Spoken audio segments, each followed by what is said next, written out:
Hello hi ನಮಸ್ತೆ ಎಲ್ಲರಿಗೂ. ಇವತ್ತು ಮಾಡ್ತಾ ಇರೋಂಥ ರೆಸಿಪಿ ಏನು ಅಂದರೆ ತೊಂಡೆಕಾಯಿ ಸಾಂಬಾರು.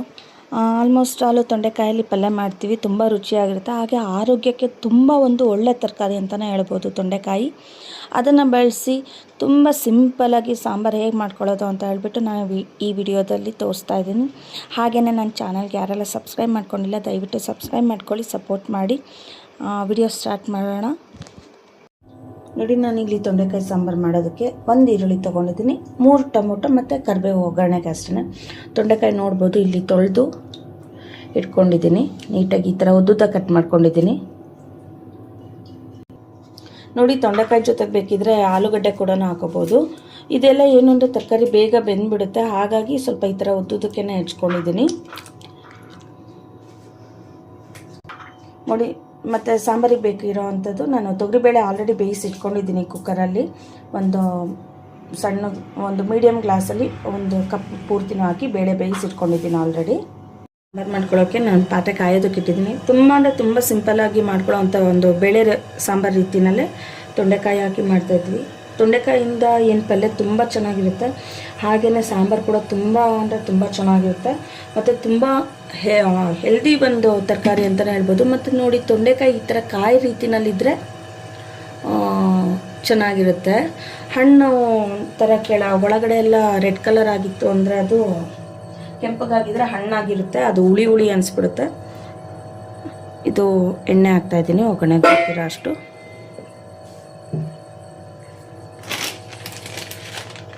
ಜೀರಿಗೆ ಹಾಕ್ತಾಯಿದ್ದೀನಿ, ಸಾಸಿವೆ ಜೀರಿಗೆ ಮಾಮೂಲಿ ಒಗ್ಗರಣೆಗೆ ಏನು ಹಾಕ್ತಾಯಿದ್ದೀನಿ ಆ ಥರ ಹಾಕ್ತಾಯಿದ್ದೀನಿ. ಇದು ಸ್ಟೀಲ್ ಪಾತ್ರೆ ಆಗಿರೋದ್ರಿಂದ ತುಂಬ ಬೇಗ ಕಾದ್ಬಿಡುತ್ತೆ. ಈರುಳ್ಳಿ ಹಾಕ್ತಾಯಿದ್ದೀನಿ ಮತ್ತು ಕರಿಬೇವು.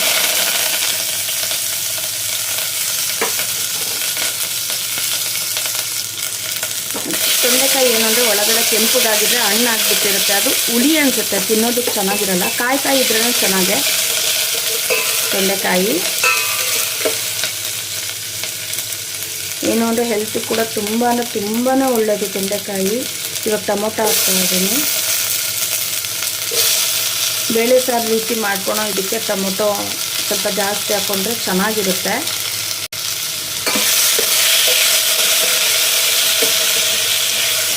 ಟೊಮೊಟೊ ಈರುಳ್ಳಿ ಎಲ್ಲ ಚೆನ್ನಾಗಿ ಫ್ರೈ ಆಗಬೇಕು ಇದು ಒಗ್ಗರಣೆನಲ್ಲಿ.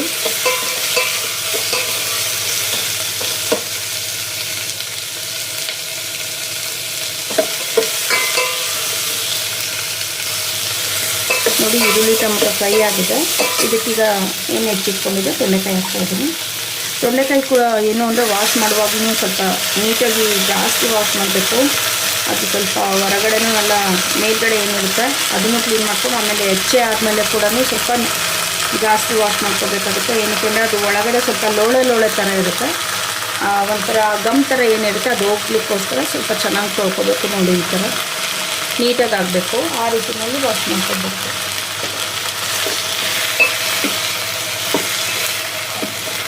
ಕೆಲವರು ಏನು ಅಂದರೆ ಕುಕ್ಕರ್ಗೆ ತರಕಾರಿ ಟೊಮೊಟೊ ಈರುಳ್ಳಿ ಎಲ್ಲನೂ ಹಾಕಿ ಸಾಂಬಾರು ಮಾಡ್ಕೊತಾರೆ. ಬಟ್ ಏನು ಅಂದರೆ ತರಕಾರಿ ಈ ಥರ ಒಗ್ಗರಣೆನಲ್ಲಿ ಬೇಯಿಸ್ಕೊಂಡು ಮಾಡೋದ್ರಿಂದ ಏನು ಅಂದರೆ ಅತಿಯಾಗಿ ಬೇಯೋದಿಲ್ಲ, ಹಾಗಾಗಿ ಒಳ್ಳೆಯದು ಅಂತ ಹೇಳ್ಬಿಟ್ಟು ಈ ಥರ ಒಗ್ಗರಣೆನಲ್ಲೇ ಬೇಯಿಸ್ಕೊಂಡ್ರೆ ತರಕಾರಿದು ಒಳ್ಳೆಯದು. ಇದೊಂದು 50% ತೊಂಡೆಕಾಯಿ ಏನಿದೆ ಬೇಯಬೇಕು ಒಗ್ಗರಣೆನಲ್ಲೇ.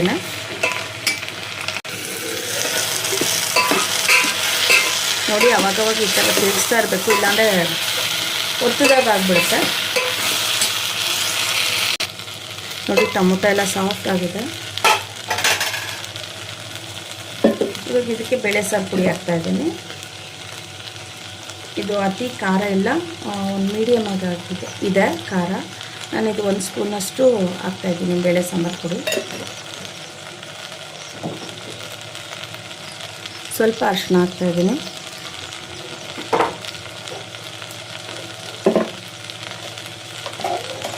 ಮತ್ತು ರುಚಿಗೆ ಬೇಕಿರೋಷ್ಟು ಉಪ್ಪು.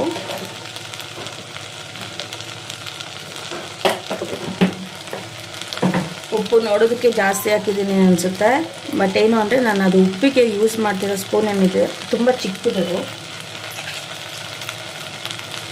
ಹಾಗಾಗಿ ಅದು ತುಂಬ ಹಾಕ್ತೀನಿ ಅಷ್ಟೇ. ತುಂಬ ಅಂದರೆ ತುಂಬ ಚಿಕ್ಕದು. ಇದು ನೀಟಾಗಿ ಒಂದು ಸಲ ಮಿಕ್ಸ್ ಮಾಡ್ಕೊಳ್ಳೋಣ. ನೋಡಿ ತೊಂಡೆಕಾಯಿ ಆಲ್ಮೋಸ್ಟ್ ಅಲ್ಲೊಂದು 50% ಅಷ್ಟು ಅದು ಬೆಂದಿದೆ.